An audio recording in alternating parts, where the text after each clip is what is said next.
thank you very much. I appreciate you coming to join me. Certainly I know we've had a long day, I am sure, but I'm really excited to share this with you guys. I feel like, certainly this time, right? We have access, number one, to so many resources that we didn't have, back, say, 10 years ago, 15 years ago. And it's much more accessible, and I think shouldn't be so intimidating for everybody to explore. I think escape rooms have so much potential to be applied over a wide variety of different disciplines and venues and, just general objectives and purposes. Like I said, I'm really enthusiastic about this, and I think, certainly it allows you to get, again, very creative. So I'm going to ahead and get started. All right. So this session today, I have a couple of very specific objectives that I thought would be relevant to everybody.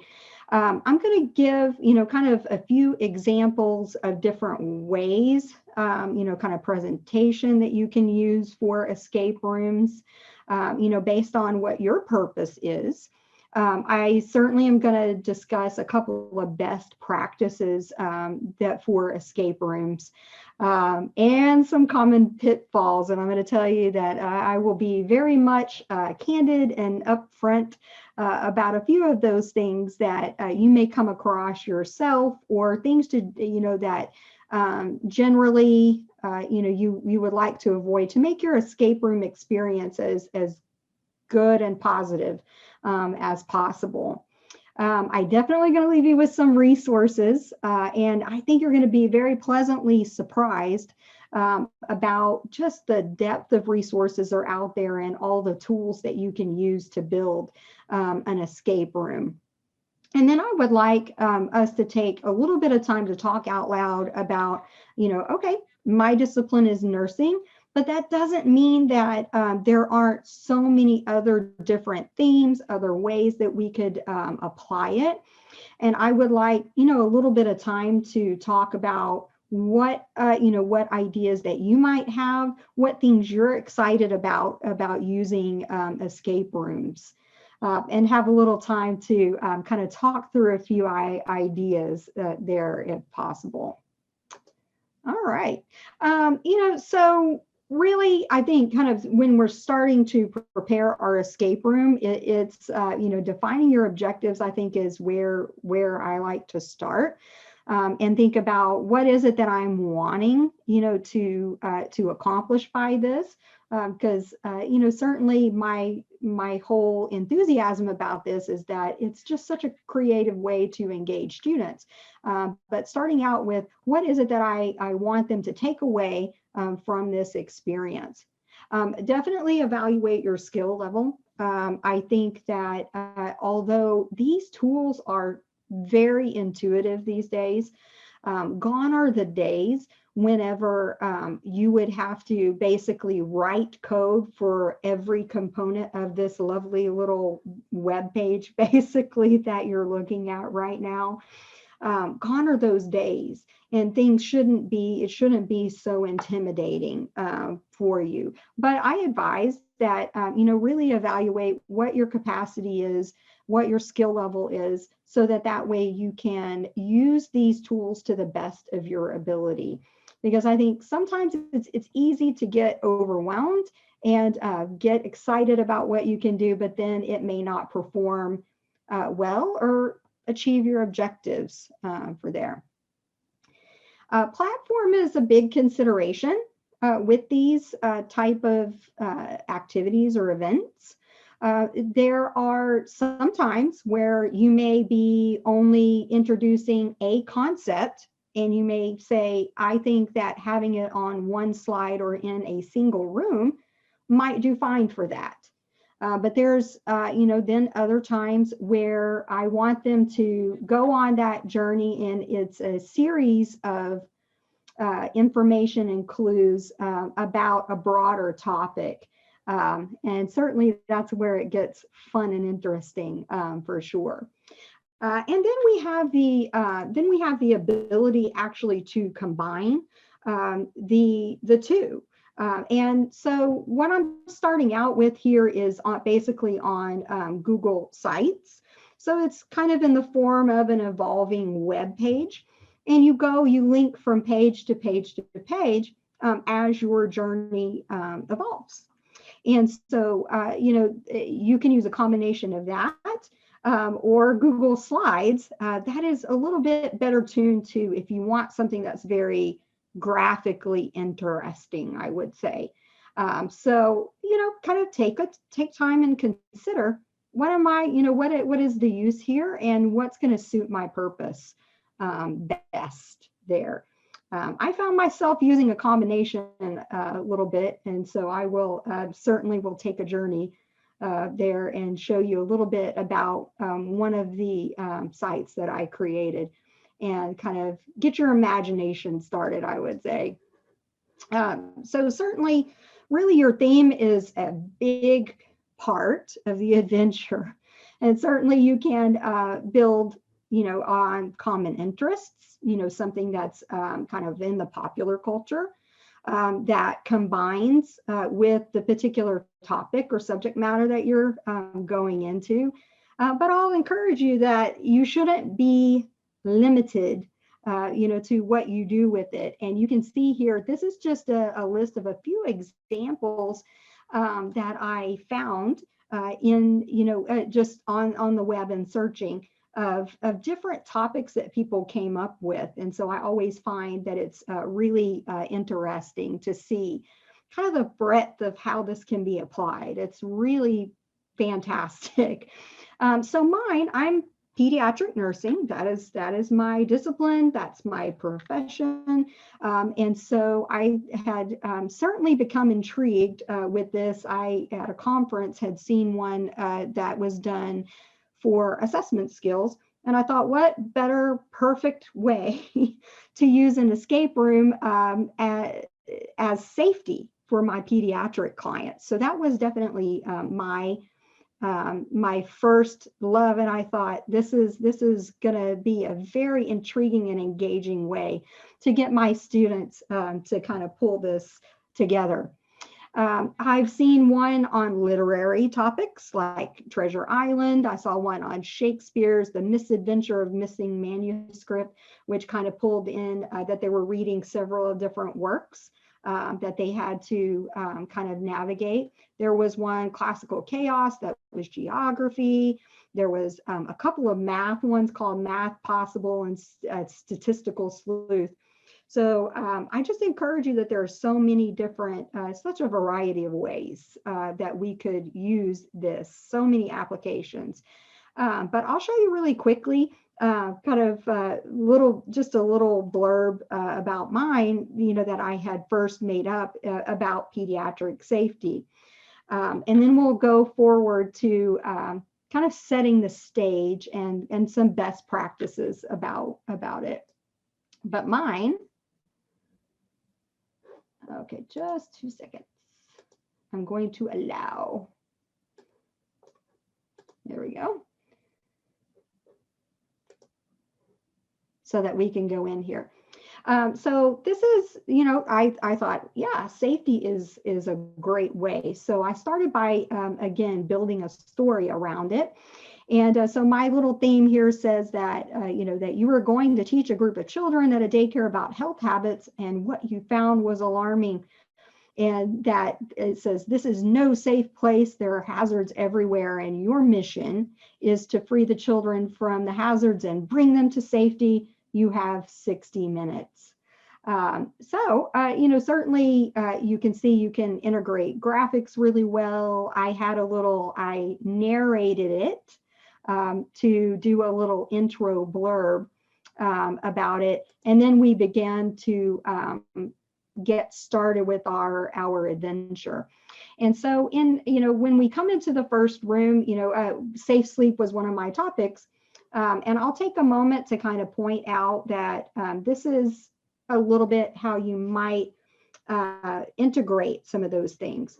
So Google Slides is very, very visually appealing.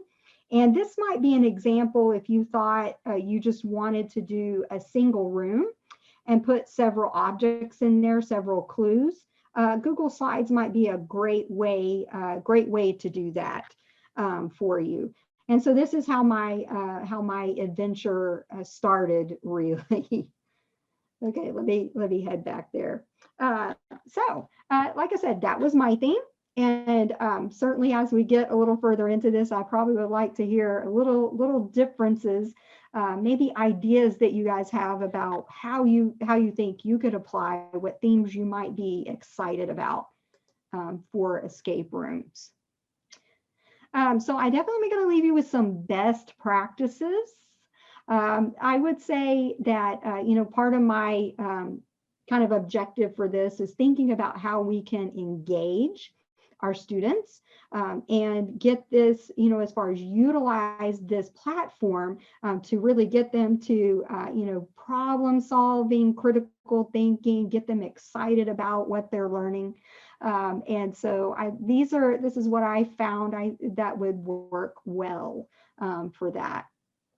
So my first piece of advice is that really any particular clue that you are designing, and a lot of times you'll just hear them commonly called locks, that really they should have to have 2 or 3 different pieces of information that they have to then either gather or pull together.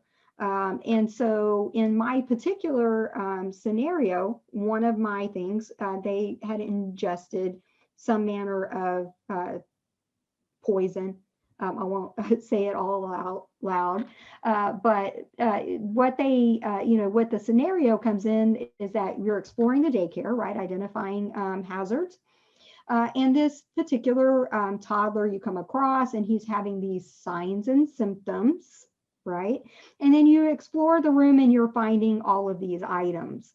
And so notice about this, the whole philosophy behind it, though, is that they really have to, first of all, be familiar with each of these items that are displayed and what that might look like, right, if they had ingested it or had problems. And then they have to relate it back to what it is, what the signs and symptoms of your kiddo is. So several of you, a few of you are related to in the nursing profession, several of you are not. But the principle is the same, right? That we don't want it to be something, extremely direct or more rote. This is a way that we get them to bring all of those pieces together for it. So one of the other little kind of best practices that's on my list is to give feedback as they go along. Give them good, solid, atta girl, atta boy, that yes, you got the right answer, or no, let's have, look at it again there. So, you can be very creative with this and explore it a couple of different ways. So let's say I thought, oh, this is a vitamin that happens to have iron and a few other nutrients. Maybe I think it's that one. And so I clicked on that one. Oh, I'm sorry. Oh no, try again. And then we would have to be directed back to the other answers. And then I would ask myself, well, okay, that's not the right answer. Let's think again about these other items. And then finally they pick the right answer. And it gives them feedback and said, excellent, good job, you got the right answer. And then we can go back to our page, and then we can move forward from that moment there. So that covers a couple, about feedback and about really having more than one component. Let's not make it quite so simple. Another thing that we certainly want to avoid is, in some of these answers, if a student can find a hack, they will. If they find a way to circumvent kind of this pattern that we've set up for them, right? They'll find a way about it. And I always think competition is a fabulous thing, right? It gets them excited, and certainly they want to try their best and get through it and get it accomplished successfully. So that's the upside. But the downside is sometimes that may lead them to want to try to do it a little bit more expeditiously than they really should, and to maybe not take the full time that it would take to go through these puzzles. So there's a couple of different ways that we can certainly assess it. And as far as whether they absorb the material or not, one of the one I showed you before was a very visual, right? That we could insert a link and it was a more, okay, I get a little happy with my Bitmojis, a little bit. So this one is a different way that you can use Google Forms.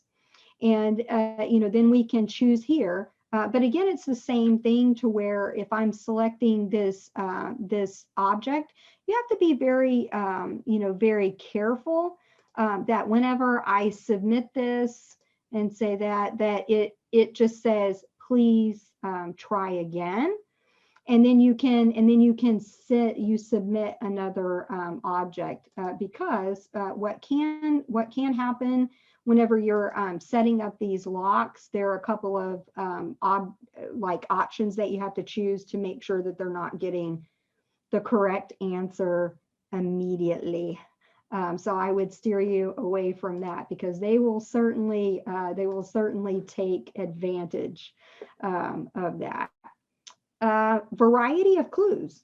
And I will certainly kind of give you a little bit of resources at the end because there's so much out there, that we can do to kind of shake it up and make them approach the material in a lot of different ways, I would say.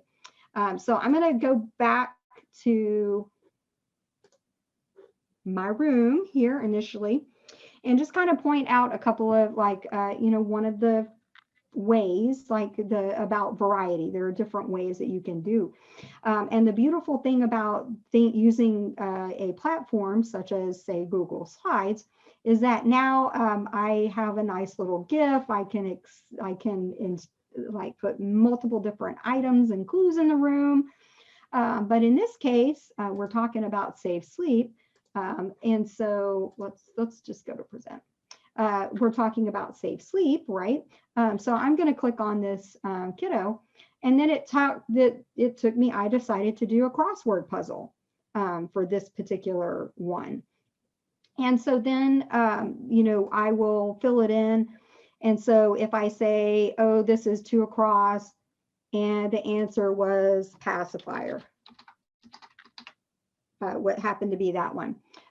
So what I would caution you against, and I'll lead into pitfalls, is that if I go back to my room and then I go to my lock and my question is too simple and it says, oh, what was the answer to 3 down?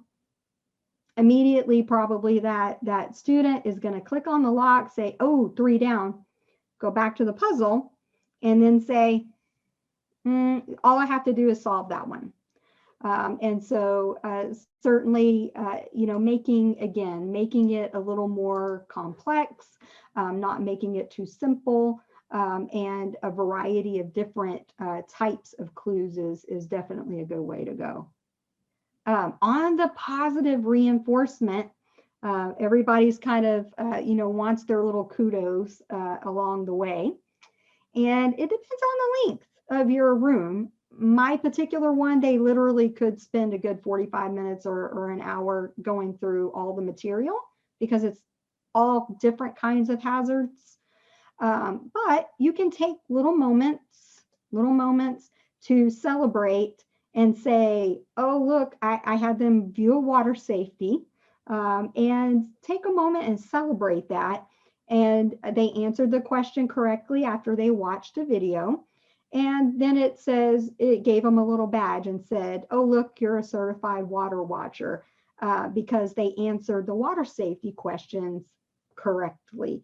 And so then, of course, we would go forward to the next stage of our escape room, rather. I think those are little ways to kind of keep them interested, keep them engaged, and make them use your information, I think, on a little bit deeper level for it. I think we always, I will advise, just consider the level that's appropriate for your particular group. Again, I don't know about your students, but a lot of mine tend to get quite competitive during this. And again, we want, it certainly is good to motivate them, but we certainly want to keep it congenial, I would say. And then also to give them adequate time to be able to complete all of the tasks that they need to complete to get through the escape room. Awesome.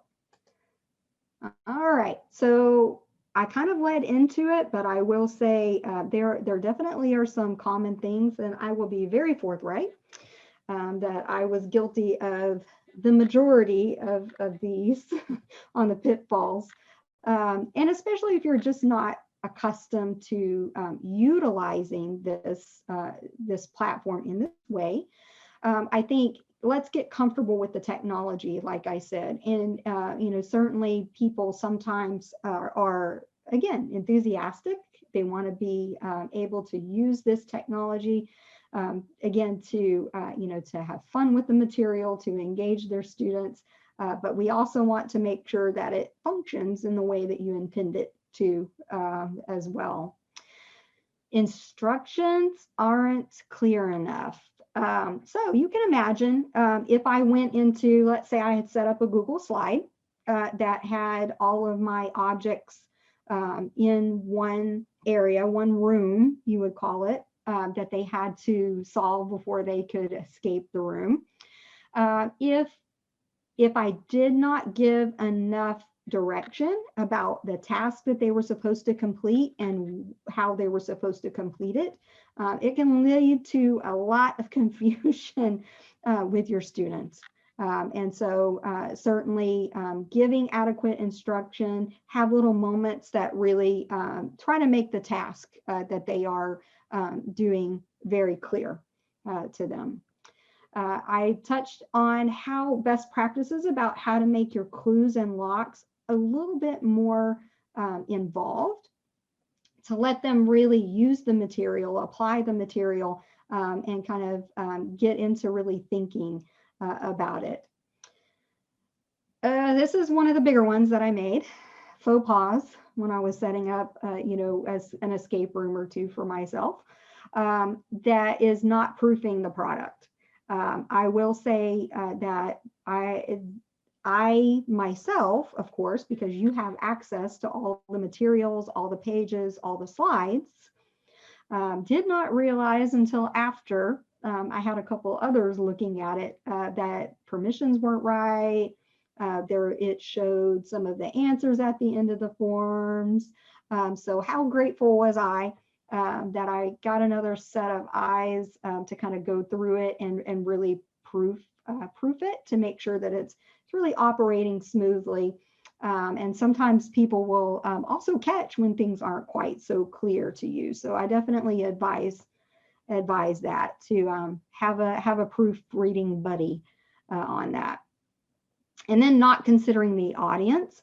If we are doing perhaps a theme or content that isn't quite on task or isn't quite as relevant to your population there in your classroom, certainly their level of engagement probably isn't going to be quite as high as we like it. So I would say those are definitely the points that I came across for sure. Awesome. Okay, so I promised that I would give you some resources for you to use to create your own escape room. And, these, I think you're going to find that it's very, that there's such a wide variety readily available to you guys out there whenever you're putting your own escape room together. They're like crossword labs. You get as many puzzles, $2.95, you get unlimited access. And then there are ones like this, Pro Profs, brain games that I list here, that you could do crossword puzzles, you could do word find, you could do hangman, you could do, any of those type of games. So there are 4 or 5 different types of puzzles that you could incorporate into your escape room, that you're doing. And, it's out there, it's available. They are not terribly difficult to incorporate. And what I love about, about this platform that we're using, that this is Google Sites, is that you can embed the puzzles, the video clips. The next one I create, I think I'm going to tape the instructional part, on something like Screencastify. And you can embed those right here into your page that guides them through, through their decision making and the progress through your escape room. Graphics, Canva, I can't speak enough to that. They have a ton of different graphics and things that you can develop, things like badges, certificates at the end. I had a, yes, maybe it's a little cheesy, but you did it certificate at the end. Because we all sometimes need our little bit of gratification, our moment for being successful, and it makes it fine. A lot of fun, There's a lot of GIFs out there, a lot of images, PNGs, things like I just put buttons all throughout my little sites for this purpose. And so there's a lot of free out there, but I would say be cautious. It's going to, a lot of times it tries to help you download several different programs. And we always want to be cautious about any images, anything that we put up on our site, that it's not involving any copyright, any of those royalty type images. But there's a lot out there that we can have free. It's called Creative Commons, where that they give free access that people can use their images for these purposes. Then we have, there are some other sites too. If you want to create different types of mapping, depending on what discipline you are. And so Mindomo and Bubble are useful for those type of purposes.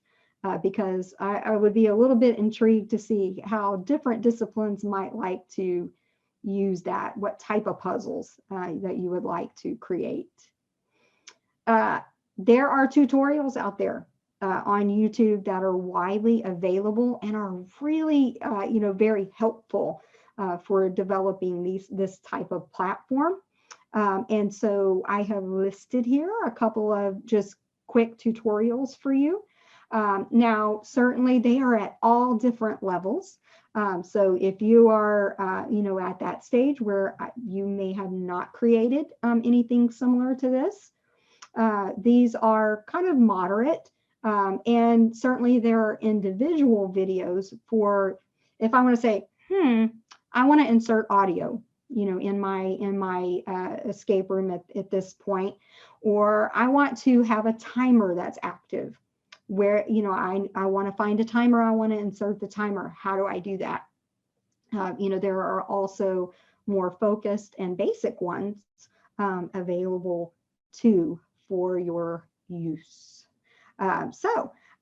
Certainly there is just so much, again, so much out there. And I really encourage you guys that it's a fun day, that things are so much more accessible and doable for you. So I want to now open the floor to you guys for questions about how you feel like you would want to use it. Yes, Jenna, how can I answer your question?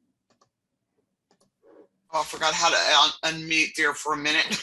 I can hear you now. Okay. So I just love this. You did a fabulous job. How do you launch this in Blackboard? How do you utilize that? Are you using it as an assignment, or just or just putting a link there and making it fun? Give us some ideas how this can be utilized. Okay, so the way that I had utilized my particular ones is basically mine was as reinforcement of content that we were already introducing. Let's say they had basic PowerPoints, all of that, but I wanted to reinforce it and help them to apply it. So we actually did it in my classroom and did it as in groups, in breakout groups. That we did. Anytime you can make it available for your students simply by sharing the link in just 2 seconds here. Because if I'm in, say this page right here, let me share it. I'm going to, let me move this really quick. I'm going to say edit because now I'm not actively presenting that page. So let's say I was on my Google slide and this was the one that I wanted to. Once you have published, which I advise anytime you change anything, refresh, publish it, please, for your updates. But here's the link. And so all I would have to do is say, create a web link, like, as you build your content in Blackboard, and it would take them right to the home page. That first, I could take them to the first page. And they would begin their escape room that way. So it would be very easy to just provide it as a resource. That's interesting, if you ask me about how you could incorporate, because technically those locks, I have done a lot of them as Google Forms. And there's no reason why you couldn't have a form, right, and assign points for whether, a certain number of points for each lock that they did successfully through forms. That would definitely be an easy way to be able to incorporate it. If one, let's say I wanted to do it for extra credit, or some manner of assignment for a specific unit that I was working on, that would be an easy way to do it. It was through the forms that you built in as your locks. Did that answer? Yes, ma'am. That was perfect. Thank you so much. No problem. All right, what other questions do I have? And then I really want to hear you guys talk out loud about ideas. That was what I was most excited about this segment. Jessica, so I just wanted to say that Tracy put in another website in the chat, pixabay.com, and it has thousands of free images that you can use, and you just credit the creator. Absolutely. So how fortunate are we that we have sites like that? I love that, Pixabay. So I certainly, now you make me want to go and find more.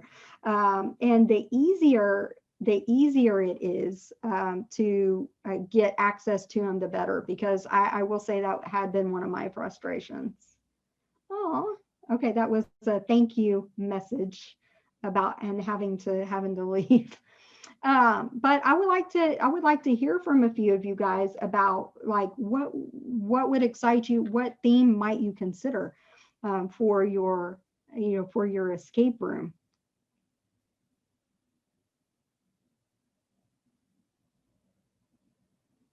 Oh, Johansson, you always have comments. I do, but like I'm thinking of how to implement all of this in a kind of tabletop manner.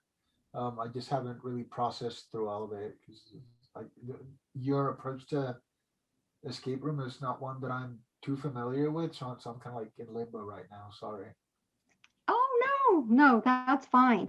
I think it is a very ripe time, considering few, we just don't get to have that face-to-face contact with our students like we typically would.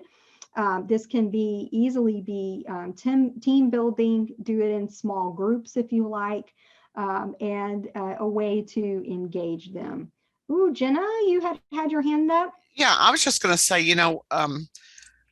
we have our lovely live hospital, but right now we can't get to all of it. But this would be great for um, the mock disaster drill. I mean, all kinds of, I can visualize all kinds of virtual learning with this. So I think it's an absolute, I'm not great with Google Docs and stuff, but I can learn.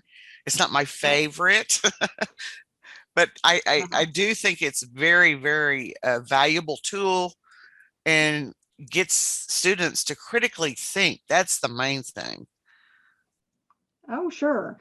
But it's all about how you build your scenario. So I think it does take a whole lot of thought into it about creating those locks like that. That is kind of the fun part of it, to where you get to kind of imagine, how can I present this information that makes them engage in it, makes them go and find the answer and want to apply it. And so it's a lot of fun. But you are right, especially for things like skill building, for safety issues. They'll go down a rabbit hole about, okay, now your patient does responds in this way. How do you respond to that? And you have to figure out how to be successful in that particular challenge that you're facing, for sure. Okay, who else? More questions or thoughts about how do you think that you could apply this material?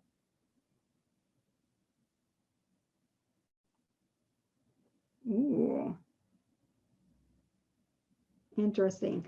Okay, Tracy Soto, she in the library, because I'll call you out, I know you.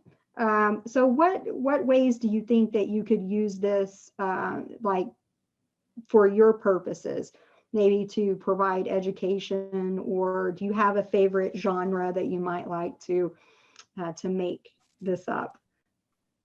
All right, so thanks for calling me out. It's all good. It's all good. So actually, as I was kind of watching your demonstration of what you have used it for, I was thinking that this might be a fun way to gamify our online information literacy program.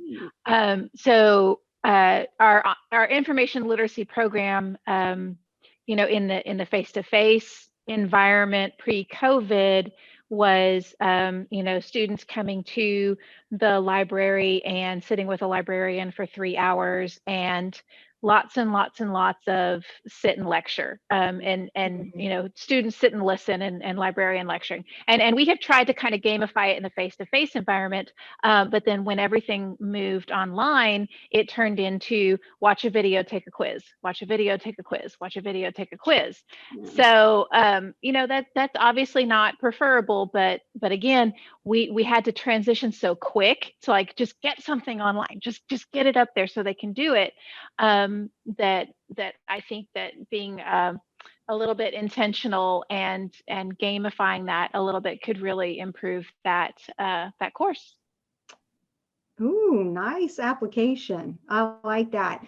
And I like that, I kind of alluded to making little badges or whatever that you could do. Okay, now we learned it about this topic, you get to earn this badge, and kind of that building in a little bit of reward to it too might be kind of fun to that. Yeah, and maybe even like breaking apart the badges, like by like the different kinds of information. Like, you could get a badge for being an expert Google searcher, I like because finding information isn't just about the stuff that's in the library. It's also about finding and understanding the reliability and the credibility of all the information that's out there in different sources. So so yeah, different badging that way too. Nice. I like it. So you as potential users, what might be intimidating to you about setting this type of escape room is what I'm calling it, but this challenge, like what do you think it might be intimidating to you about it?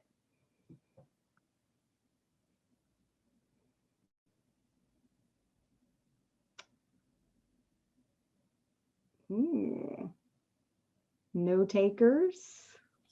Jessica, this is Jenna again. I really don't have that much anything about being intimidated, but I think just getting comfortable, maybe, starting with something small and then maybe getting comfortable with that. And then as we progress, then we would probably feel much better. Oh, I totally agree, with that, to where certainly you can start with one specific room and play around with inserting images or inserting hyperlinks into it. I think is a very good way to kind of break yourself into it, get started on this. And then you try it out, and all of these have previews available. Or present if you're using Google Slides. So then you can play around with it, do something a little different, and then go through it and see, okay, how did that work? How did that work for me? Okay, you would have lots of questions, but you missed the beginning. I'm sorry, Kristen. This session has been taped. So certainly, you can go back and review if you like. Excellent. Thank you, Colleen, for that. But I love, like I said, that we can be so creative because we can embed all kinds of media, whether it's audio, whether I'm taping my narration, whether I want really interesting images or backgrounds, that it shouldn't, it's not near at the complexity that it used to be, that you used to have to be able to write that code. So it's an exciting new day. Excellent. Okay, Dr. Ume is leaving. A couple of others have had to leave. So I will certainly open it up to any more questions that you might have for me. Certainly I have, have my email available. Give me 2 seconds here. I was going to get it up for you to see. Give me 2 seconds. Here, let me just type it in the chat.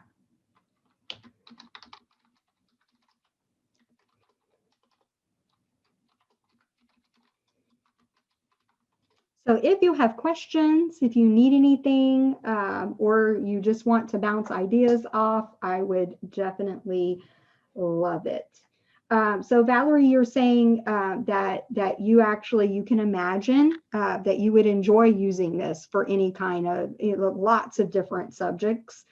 And we definitely do strive to have different ways of making things a little bit more engaging, entertaining. And I think, again, I also look forward to it. So thank you very much. I really appreciate it. I certainly, again, if you have any questions, please let me know. We have a couple more minutes, but I think people want time to explore is the thing. And I know some other people might pop in with questions, but before y'all leave, if y'all can help Jeanette and Jessica out and filling out that survey, I will repost it in the chat. We would really appreciate it. And as Jessica said, we're recording this, so it'll be available pretty soon, I know Jeanette tries to have a quick turnaround with the recordings. Well, thank you so much for attending this session. I hope it gets you excited and thinking about all kinds of different ways that you can use this platform. Kristen, you're saying you really want to do one for your math classes. I think it can be very interesting. Being yet again a graduate student, I was like, oh, statistics. You have to apply those methods in the right way. It might be actually kind of a fun way to do that. So which classes specifically do you teach, Kristen? I teach a variety of classes. Right now I'm teaching pre-cal and Cal 1, and I can just totally see how it would be a super fun way to incorporate some applications, especially in my Cal 1 class, for them to play this sort of game. I just haven't quite figured it all out, and I'm really upset that I missed the beginning of the session. I even had a timer going, but I am going to rewatch it because I kind of have my own ideas too, but like with everything in education, I want to steal other people's ideas and then build onto it. So I definitely will be watching the recording. I appreciate your information. Oh, you're very welcome. And I think you are right. We can all learn from one another. And certainly there's lots of creativity to be had for sure. So I really appreciate that. All right. Well, thank you very much. I really appreciate your attention and attending this session. I appreciate it.